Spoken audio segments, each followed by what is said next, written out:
Today's stories are more anxiety-inducing than normal, so viewer discretion is advised. But before we get into today's stories, if you're a fan of the strange, dark, and mysterious delivered in story format, then you've come to the right channel because that's all we do, and we upload 3, 4, even 5 times every week. So if that's of interest to you, please offer to give the like button a ride home, and as soon as they get in the car, immediately start chain-smoking cigarettes with the windows up and blare techno music at full blast, and then drop them off 40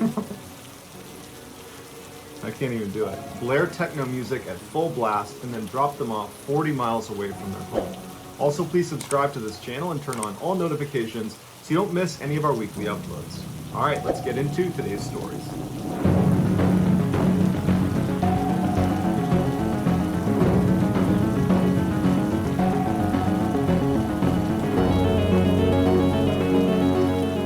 On April 28, 2000, a 24-year-old named Yuri Lipsky was standing in front of a cafe in Dahab, Egypt, overlooking the Red Sea. He had traveled all the way to the Sinai Peninsula from Moscow in order to film himself swimming through the Arch, but now it was looking like that probably wasn't going to happen. The Arch is an 85-foot-long underwater tunnel that connects a massive sinkhole right on Dahab's shoreline called the Blue Hole to the Red Sea. To get to the Arch, you need to enter the Blue Hole directly and descend straight down 181 feet, where you'll reach the top of the tunnel on the northeast side. But there's a catch. If on your descent you happen to miss the ceiling of this arch, which apparently it's pretty easy to do, you run the risk of going too deep. Now, going too deep does not mean you're going to miss the tunnel altogether.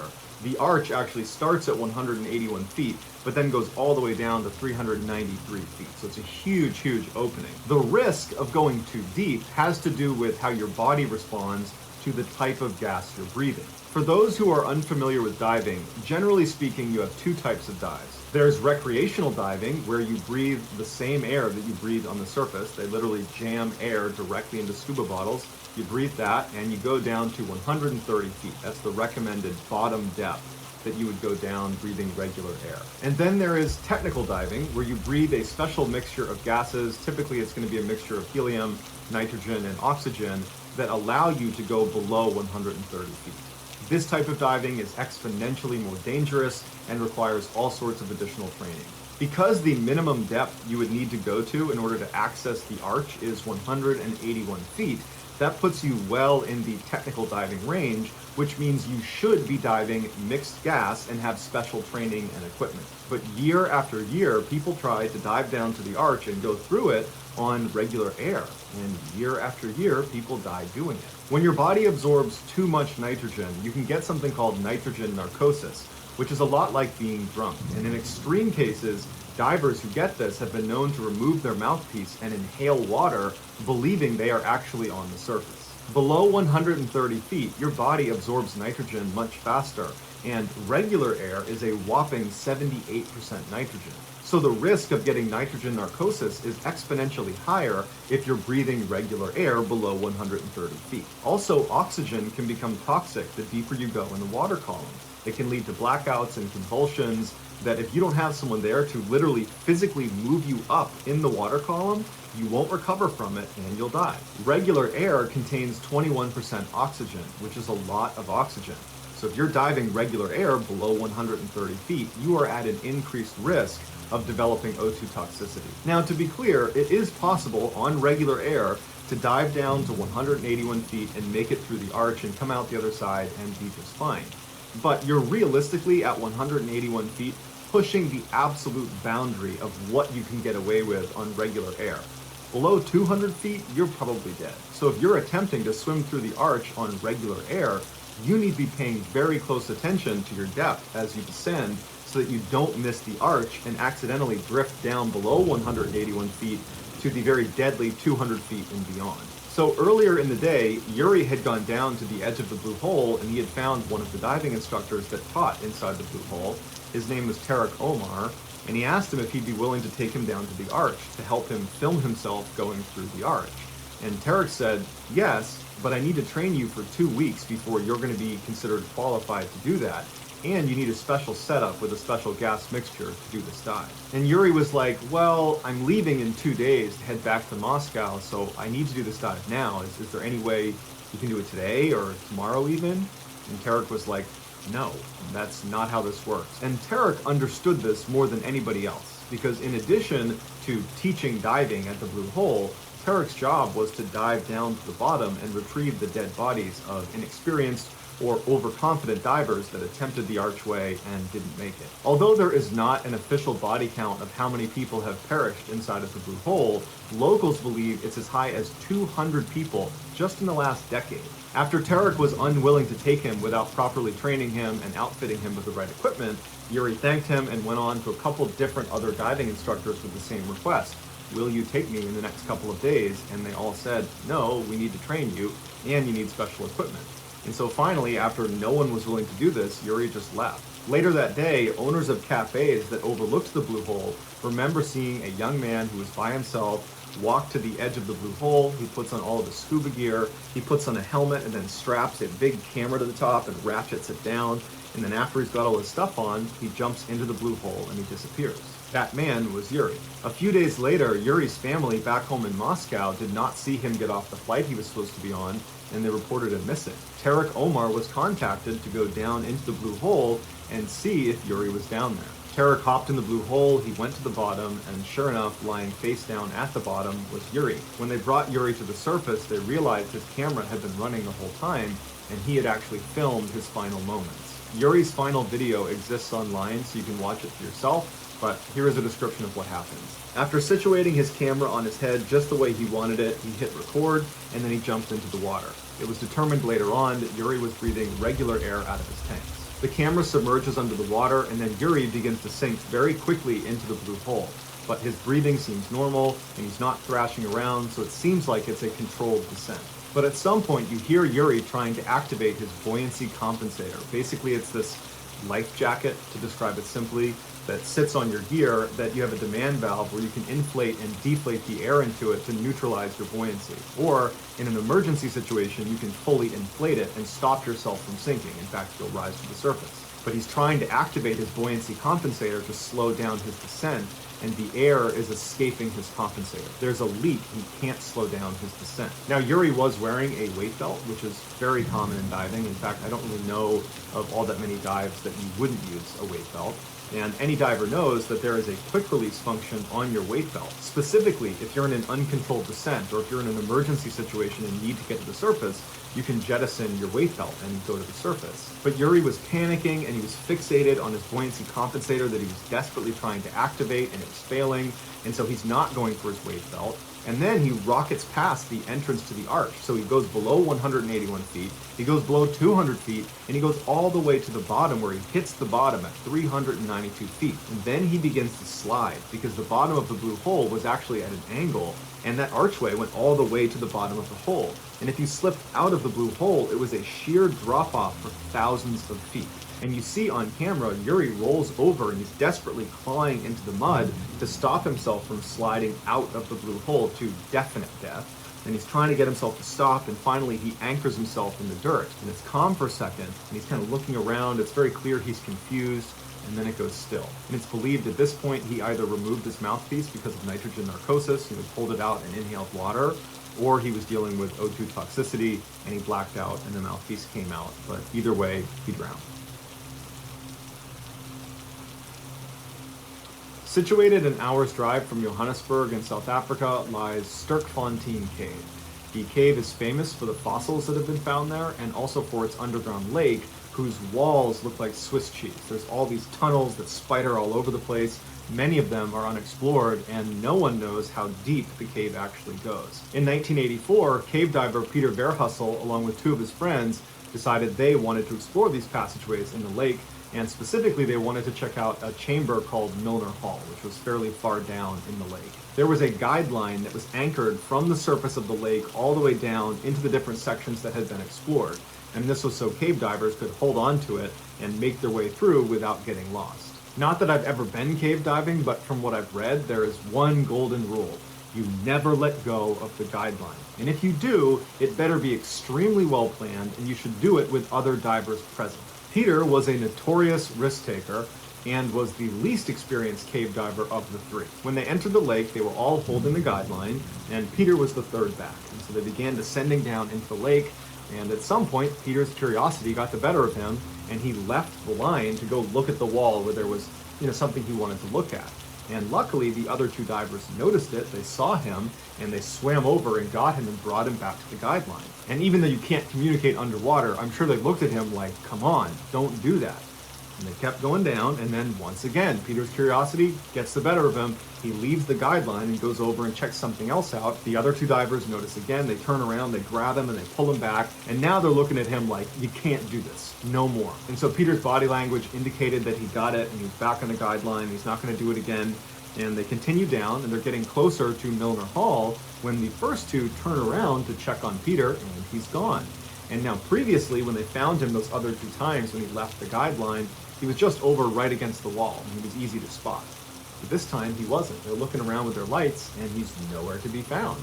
And they're not prepared to go lead into one of these tunnels to go looking for him because there was so many. It was like Swiss cheese down there with all these different tunnels he could have gone into, and they didn't know which one he went in. And so after kind of waiting and looking around for a couple of minutes, thinking maybe he'll come back, they were running out of air, and they had to go to the surface. So the two men surface, they call the police, they explain what happened. Rescue divers are sent to the cave to go looking for Peter, but by the time they even got there, it had been several hours. It takes a while to mount this type of search, and Peter only had one tank of air. And so if he hasn't surfaced by now, the thought is he's drowned at this point. But the rescue divers go into the lake, they head down to the area where Peter was last seen, and they look around and they can't find him, and they surface pretty quickly. And they say, look, we're just not prepared to look through all these different tunnels he could have gone in just to find his body. Because at this point, there's no way he's alive. He's been down here for hours, he doesn't have enough air, and one of the rescue divers is gonna get trapped in one of these tunnels, and we don't wanna lose anyone, so we're terminating the search. Peter's friends are devastated, and they say, hey, can you let us go down and look for Peter's body for his family? And the police said, no, we're banning diving in this cave. 6 weeks after Peter went missing inside of this lake, a group of dry cavers were doing some work in a chamber that was right next to this underground lake. And they were chiseling this wall when all of a sudden the wall kind of collapsed, revealing another chamber on the other side of this wall.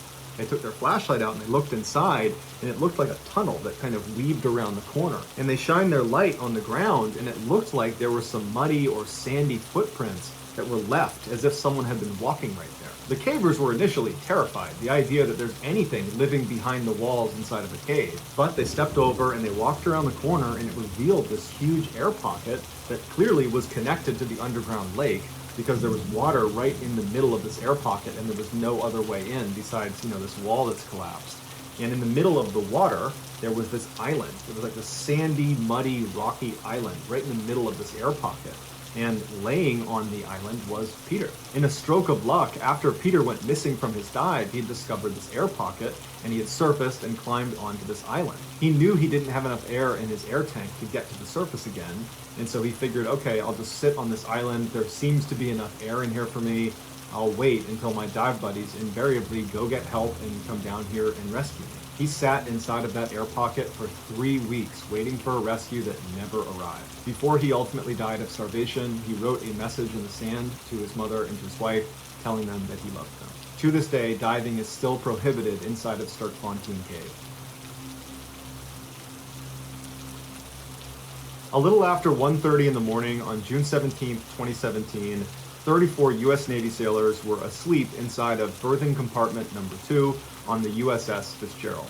Their berthing compartment was below the waterline, meaning where they were sleeping was underwater. They were sailing along through the South China Sea when all of a sudden there is this explosion in the berthing compartment and a rush of cold air. The explosion was a 30,000-ton container ship crashing into them, gouging an opening in their wall bigger than a semi-truck. Before any of the 34 sailors could make sense of what was happening, tens of thousands of gallons of seawater are pouring into their compartment. The sailors were sleeping in what they called coffin lockers, which were these bunk beds where the bunks were stacked 3 high, and the lowest bunk was practically on the ground. And so as soon as the water came pouring into the room, everybody who was sleeping on a lower bunk was immediately completely submerged in water, and all the furniture inside of this space was lifted up by the rush of water, and a few unlucky sailors who were in those bottom bunks were trapped by furniture that landed right in front of their bunk. The sailors immediately jumped into action, leaping out of their bunks, pulling people out of those lower bunks. Everybody's trying to help each other out. to get to the exit, which was a ladder that led up to a hatch in the ceiling. The sailors inside of this space were very close with each other. Pretty much 24 hours a day, they were always within a few feet of each other. And so that explains why, as the water was rising and rising, getting up to their necks, they formed an orderly line as they all made their way up this ladder through this hatch. As they waited in line to get out of the space, the water was getting so high that they were tilting their heads to barely be able to breathe the space that was left inside of the room. And when the water is really cold, you involuntarily open your mouth. And so water was pouring into their mouths, making it very hard to breathe. As each man climbed the ladder and went through the hatch to relative safety, they would turn around and help the next guy up. And they remembered hearing this hissing sound, which was the sound of all the air being forced out of the compartment through this hatch as it filled with seawater. And then finally, the survivors that had made it out of the hatch were able to pull the last few guys that were in line to go up the ladder. They pulled them out, and then they realized they're short 8 sailors. But they're faced with this terrible decision because they need to shut the hatch and seal it. It's a procedure inside of a sinking ship to keep it from sinking. If they don't shut this compartment, they run the risk of killing more people on board the ship. And so they decide they're going to wait for a couple of extra seconds, and they begin yelling, "Come to the sound of my voice," in hopes that anybody that's still down there could hear them through the water and would swim to them. And then before they shut it, they poked their head down and looked, and they saw a glimmer of what looked like a man swimming away from the ladder. And they're thinking, why are they swimming away? Don't they know they need to come here? And they're yelling to this person, come back, swim to our voice. And then moments later, this burly sailor from Arizona named John Meade came out of the darkness and clambered up the ladder, and they pull him out, and he's coughing and he's gagging, and he said, "Gary Ream saved me. I was behind a locker. He pulled me out." And it dawned on the 2 sailors that saw that man swimming away from the ladder farther into the compartment that they had tried to stop, that they had tried to get back to them. That wasn't John Meade. That was Gary Ream. He was intentionally swimming back to save these guys. But now, in a cruel twist of fate, they had to seal the hatch, with Gary and 6 others still inside. At 37 years old, Gary Ream was a veteran of the ship. He referred to the other sailors as his kids, and when they were on land, he would invite them over to his house for holiday meals. He was approaching 20 years of service, and he was planning to retire soon and move back to Virginia with his family and become a fireman. Gary was asleep inside of berthing compartment number 2 when the crash happened, and instead of going up the ladder to safety, which he could have done, he was near the ladder, he instead decided to make multiple trips into the far back section of the compartment, which is where the most people were trapped by furniture, either in their bunks or in the bathroom stalls. And he went back over and over and over again, knowing full well that once this water reaches the ceiling, they are going to seal the hatch. He's been in the Navy almost 20 years. He knows the procedure. But Gary loved his kids, and he was prepared to die for them. And on this day, he did. 19 of the 27 surviving sailors credit Gary for saving their life. So that's going to do it, guys. If you found the secret in today's episode, let us know in the comments what it is and where you found it, so give us the timestamp. And if you're the first to do that, we'll pin you at the top of the comments section. If you enjoyed today's video and you haven't done this already, please offer the like button a ride home. And as soon as they get in, roll up the windows, start chain smoking cigarettes, blast techno at full volume, and then drop them off 40 miles away from their house. Also, please subscribe to our channel and turn on all notifications so you don't miss any of our weekly 3, 4, even 5 video uploads. If you want to get in touch with me, you can direct message me on Instagram or on Twitter. My username for both platforms is the same. It's just JohnBallin416. I also have a ton of content over on TikTok where my username is Mr. Ballin.